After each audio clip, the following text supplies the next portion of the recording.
ঝাঁ চকচকে বিমানবন্দর, কি নেই সেখানে? বিলাসবহুল লাউঞ্জ থেকে শুরু করে গাড়ি রাখার বিশাল পার্কিং লট, তাক লাগানো ফুড কোর্ট, রেস্টরুম, অভাব শুধু দুটি জিনিসের। সেখানে ভুলেও আসেন না কোনো যাত্রী, ফলে উদ্বোধনের পরও সেখান থেকে উঠছে না কোনো উড়োজাহাজ। দক্ষিণ পশ্চিম পাকিস্তানের বালুস্তানের প্রদেশের গদ্দর গত বছরের অক্টোবরে রীতিমতো ঢাক ঢোল পিটিয়ে আরব সাগরের কোলের শহরটিতে আন্তর্জাতিক বিমানবন্দরের উদ্বোধন করে শাহবাজ শরীফ সরকার। এর নির্মাণে যাবতীয় খরচ করেছে চীন, সেই অঙ্কে $24 কোটি বলে জানা গিয়েছে। গদর আন্তর্জাতিক বিমানবন্দরের যাত্রী ধারণ ক্ষমতার 4 লক্ষ, কিন্তু তারপরও আর্থিক বিশ্লেষকরা প্রকল্পটির প্রশংসা করতে নারাজ।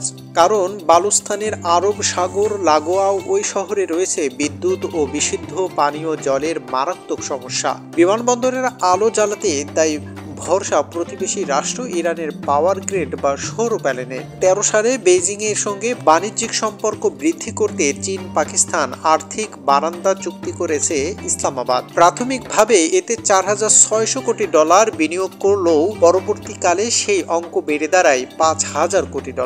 সংশ্লিষ্ট প্রকল্প পশ্চিম চীনে এর শিনজিয়াং প্রদেশের কাশগড় থেকে শুরু হয়ে পাক অধিকৃত কাশ্মীরের কারাকোরাম পেরিয়ে 1300 কিলোমিটার লম্বা রাস্তা শেষ হবে গদ্দর সমুদ্র বন্দরে।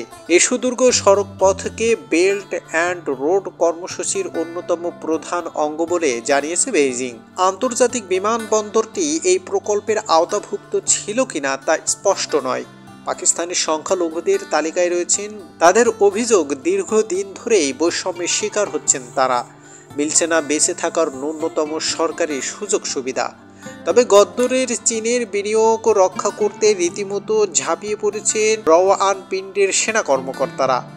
বন্দর শহর বসেছে চেক পয়েন্টের তার কাটার বেড়া, ব্যারিকেড ও ওয়াচ টাওয়ার, পাশাপাশি বিপুল সৈনিক মোতায়েন করা হয়েছে সেখানে।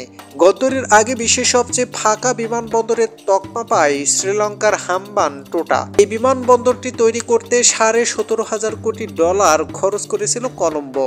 এর মধ্যে $16,000 কোটি টাকায় দিয়েছিল চীনের এক ব্যাংক।